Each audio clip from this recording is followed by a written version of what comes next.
Nous allons faire deux quiz qui mettent en œuvre des boucles imbriquées et des branchements conditionnels. Alors à votre avis, qu'affiche ce premier code quand on l'exécute? Alors la bonne réponse est la réponse D, et nous allons voir pourquoi. Le code commence par une première instruction for qui déclare une variable i initialisée à 0. La condition est i strictement inférieur à 3. Et l'instruction d'incrémentation est ++i. I va donc prendre les valeurs 0, 1 et 2. La première fois qu'on rentre dans la boucle, i vaut 0. On passe ensuite à cette deuxième instruction for qui est à l'intérieur de la première boucle, qui déclare une variable j initialisée à 0. La condition est j inférieure strictement à 4, et l'instruction d'incrémentation est ++j. J va donc prendre les valeurs 0, 1, 2 et 3. Et la première fois qu'on rentre dans la boucle for j, c'est-à-dire celle-ci, j vaut 0. Exécuter les instructions qui sont dans cette deuxième boucle for j, ça veut dire commencer par exécuter ce branchement conditionnel et tester la condition i égale j. I vaut 0, j vaut 0 également. Cette condition est donc vraie, et on va exécuter cette instruction-ci, qui affiche une étoile. Alors au passage, pour l'affichage ici, on n'utilise pas un println, mais un print tout court qui ne fait pas de retour à la ligne. On saute la partie else du branchement conditionnel, on arrive à la fin de la boucle for j, et on revient ici. J va prendre la valeur 1, et on continue dans la boucle for j, c'est-à-dire exécuter ce branchement conditionnel, tester la condition égale j, i vaut 0, cette fois-ci j vaut 1, la condition est donc fausse. On va exécuter cette partie du branchement conditionnel, c'est-à-dire afficher la valeur de j, c'est-à-dire 1, et on va l'afficher ici. On finit dans la boucle for j, et on revient encore une fois ici. J va prendre ensuite les valeurs 2,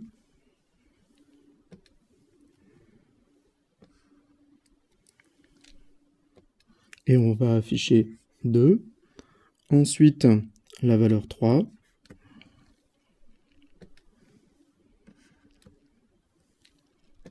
et on va afficher 3. On sort ensuite de la boucle for j, et on arrive à cette instruction-ci, qui affiche, qui fait un retour à la ligne, c'est-à-dire que le prochain affichage se fera ici. On arrive à la fin de la boucle for i, et on revient ici. I prend donc maintenant la valeur 1, et on réexécute les instructions qui sont dans cette boucle for i. C'est-à-dire qu'on va recommencer ici, avec j qui va être de nouveau initialisé à 0. On exécute les instructions qui sont dans cette boucle for j, et on va tester cette condition, est-ce que i est égal à j. I vaut 1, j vaut 0, la condition est fausse. On va donc afficher la valeur de j, c'est-à-dire 0. Arriver ici pour revenir là, avec j qui va prendre la valeur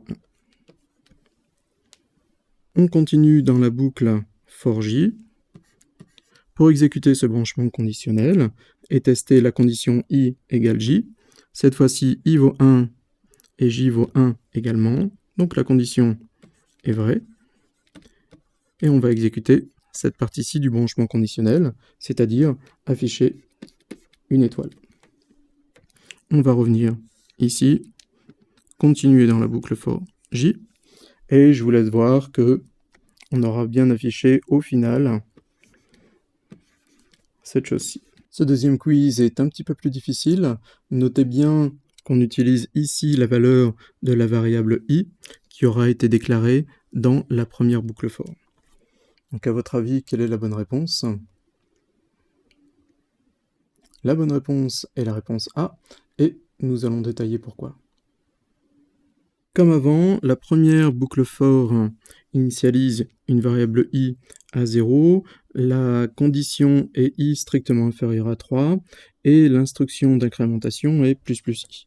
Donc encore une fois, comme avant, i va prendre les valeurs 0, 1 et 2.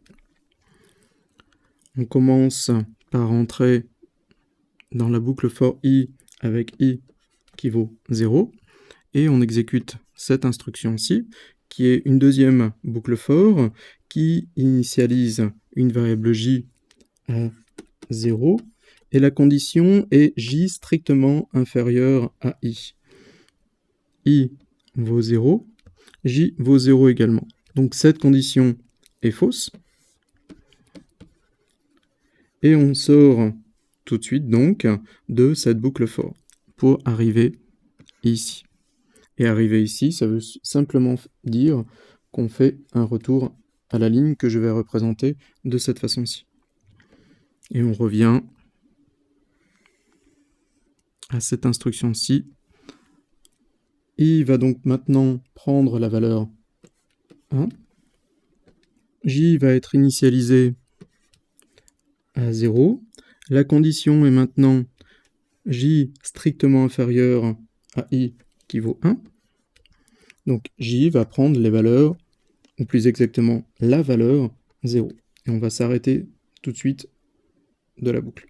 Donc pour l'instant, J a la valeur 0. On va exécuter cette instruction-ci, c'est-à-dire afficher la valeur de J qui est 0. On sort de la boucle pour arriver à cette instruction-ci, qui fait un retour à la ligne. Et on arrive à la fin de la boucle for i, et on va revenir donc ici. I va donc prendre la valeur 2. On rentre dans cette boucle for i pour exécuter cette instruction for, qui encore une fois initialise j à 0. La condition est maintenant j strictement inférieur à 2. Donc j va prendre les valeurs 0 et 1. On commence avec la valeur 0 dans j, et on exécute cette instruction print, c'est-à-dire qu'on va afficher la valeur de 0, la valeur de j qui est 0. On arrive à la fin de la boucle for j, et on revient ici avec j qui va maintenant valoir 1. On va donc exécuter cette instruction qui affiche la valeur de j, c'est-à-dire 1, et on va sortir de la boucle. C'est-à-dire exécuter cette instruction-ci qui fait un retour à la ligne. On arrive à la fin de la boucle for i. I vaut maintenant 3. Cette condition est fausse, et on va sortir de la boucle pour arriver à la fin du code. Et on va donc bien afficher le résultat qui était donné.